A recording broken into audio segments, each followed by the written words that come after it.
আজকের বিশ্ব রাজনীতিতে সবচেয়ে আলোচিত একটি বিষয় হলো ইরান ও যুক্তরাষ্ট্রের মধ্যকার টানটান উত্তেজনা। একদিকে কয়েক দফা কূটনীতিক সফর করেছে পাকিস্তান, চেষ্টা করছে দুই দেশের মধ্যে সংঘাত থামাতে। অন্যদিকে আন্তর্জাতিক মহল থেকে বারবার বলা হচ্ছে যুদ্ধ নয়, আলোচনার মাধ্যমে সমাধান দরকার। কিন্তু বাস্তবতা বলছে ভিন্ন কথা। ইরান এখনো খুব সতর্ক অবস্থানে আছে।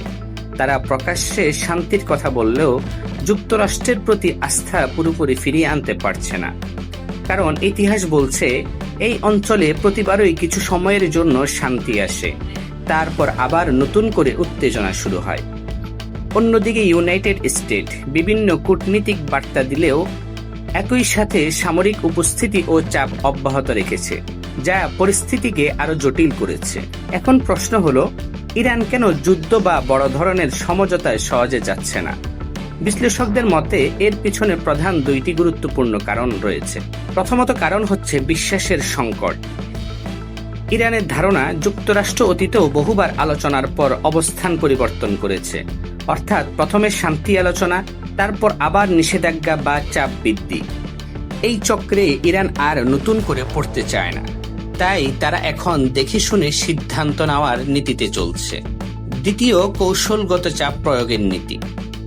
ইরান জানে সরাসরি সামরিক যুদ্ধে তারা যুক্তরাষ্ট্রের সাথে সমান অবস্থানে নেই, তাই তারা যুদ্ধ না থামিয়ে বরং রাজনৈতিক ও আঞ্চলিক চাপ তৈরির কৌশল ব্যবহার করছে।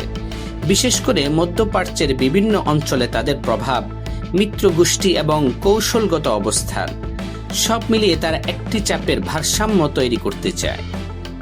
অনেক বিশ্লেষকদের মতে এই পুরো পরিস্থিতি এখন শুধু দুই দেশের মধ্যে সীমাবদ্ধ নেই, বরং এটি ধীরে ধীরে এক বৃহৎ ও ভূ রাজনৈতিক জিওপলিটিক্যাল শক্তি খেলার পরিণত হয়েছে, যেখানে প্রতিটি পদক্ষেপ অত্যন্ত হিসাব করে নেওয়া হচ্ছে। এদিকে পাকিস্তান চেষ্টা করছে মধ্যস্থতার মাধ্যমে উত্তেজনা কমাতে। তারা দুই পক্ষের সাথে যোগাযোগ বজায় রেখে একটি কূটনৈতিক সমাধানের পথ খুঁজছে। কিন্তু বাস্তবতা হলো, এই ধরনের জটিল সংকট একদিনে সমাধান পাওয়া খুবই কঠিন।